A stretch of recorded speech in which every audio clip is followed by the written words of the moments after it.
వామ్మో ఒక్క చెక్కతోని గాయం మాయమంట. ఇది నిజమేనండి, ఏంటో చూసేద్దాం రండి. హాయ్ ఫ్రెండ్స్, అందరు బాగున్నారా? 2 days నుంచి మా తాతయ్య గారు కాలు నొప్పితోనైతే బాధపడుతున్నారనమాట. గోరు మొత్తం కూడా పైన లేచిపోయింది, గోరంతా ఊడిపోయింది. ఎందుకలా అనేసి అంటే బైక్ కిక్ కొట్టేటప్పుడు అది రాడ్ తగిలేసి మొత్తం గోరంతా పాడైపోయింది అనమాట. గోరు మొత్తం పైకి లేచిపోయింది అనమాట. అందుకని చెప్పేసి 2 days నుంచి బాధపడుతున్నారు. అయితే దానికి అప్పట్లోని వాళ్ళు ఎలాగా గాయాన్ని నయం చేసుకున్నారో అది ఇప్పుడైతే చేస్తున్నారనమాట. బాగా పెద్దగా ఉండి ముదిరిపోయి ఉన్న మామిడి చెట్టు దగ్గరికి వెళ్ళి ఆ మామిడి చెక్కలను అయితే కొట్టుకొని వచ్చారు. కొట్టుకొని వచ్చి నా చేతిలో అయితే పెట్టారనమాట. దంచే అమ్మ కొంచెం మెత్తగా అని చెప్పేసి. మా తాతయ్య గారు అయితే మొత్తం అంతా కూడా చిన్న చిన్న ముక్కలుగా చేసేసి చిన్న రాయి ఉంటది కదా రోలు, దాంట్లోనైతే వేసేసి నాకైతే దంచే అమ్మ కొంచెం అది మెత్తగా అనేసి అయితే అన్నారు. వాళ్ళ చిన్నతనం నుంచి ఇదే ఎక్కువగా వాళ్ళు యూజ్ చేశారంట, దెబ్బలు ఏమైనా తగిలినా సరే. అయితే రీసెంట్ గా తాతయ్య వాళ్ళకు ఒక డాగ్ ఉండేది, అది పెంచుకుంటున్నారు. ఇప్పుడైతే దానికి మొత్తం కూడా కుక్కలు కరిసేసి పాడైపోయి ఉంటే కట్టేసి వదిలేసారులేండి. అయితే ఆ డాగ్ కూడా వేరే కుక్కలకు ముందుసారి అలాగే కరిసినప్పుడు నడుము పడిపోయింది అనమాట. అంతే, నడిచే పొజిషన్ లేదు దానికి. ఇలానే చేశారు.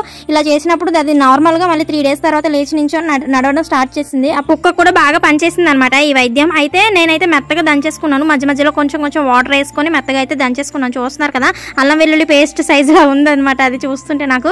అయితే అలా దంచేసుకున్న దాని మీద ఏంటంటే ఒక గిన్నె తీసుకొచ్చాను నేను. గిన్నె తీసుకొచ్చి దాంట్లోనైతే కొన్ని అయితే వాటర్ వేయమన్నారు మా తాతయ్య. వాటర్ వేసి పైన పిప్పి ఉంటది కదా అదంతా పిండేసి పాడే అమ్మ ఆ వాటరే కావాలి మనకు అనేసి అయితే చెప్పారనమాట. మొత్తం అంతా కూడా పిప్పి తీసేసుకొని నేనైతే పిండేసాను. చూస్తున్నారు కదా అదంతా వాటర్ చూస్తుంటే అది బాదం పాల్లా అనిపిస్తుంది నాకు. అయితే ఇది వేస్ట్ గిన్నెలేండి నేను తీసుకున్నది, కోళ్ళకు కొంచెం మేత వేసే గిన్నె అనమాట. అదే తీసుకున్నాను. తర్వాత మొత్తం దగ్గరికి అయిపోయేంత వరకు దాన్ని మరిగించుకోవాలంట.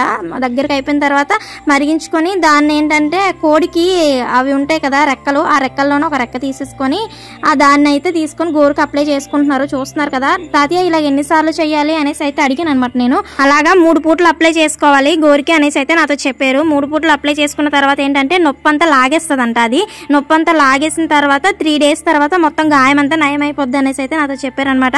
అప్పట్లోని ఎక్కువగా ఇదే చేసుకునే వాళ్ళంట. ఇంజెక్షన్స్ తో పని లేకుండా ఇలా చేసేసుకుంటే గాయం ఇంట్లోనే నయం అయిపోద్ది అనిపించింది అనమాట. వేడివేడిగా ఉండగానే అప్లై చేసేసుకున్నారు. ఒక చెక్కతోని గాయాన్ని అయితే ఈజీగా నయం చేసుకోవచ్చని ట్రిప్ అయితే నాతో చెప్పారనమాట. అందుకే ఈ వీడియో మీకు ఎలా అనిపించిందో కామెంట్ చేయండి. వెళ్తూ లైక్ చేసుకోండి. కొత్త వాళ్ళు చూస్తే సబ్స్క్రైబ్ కూడా చేసుకోండి. ఉంటాను మరి. Bye friends.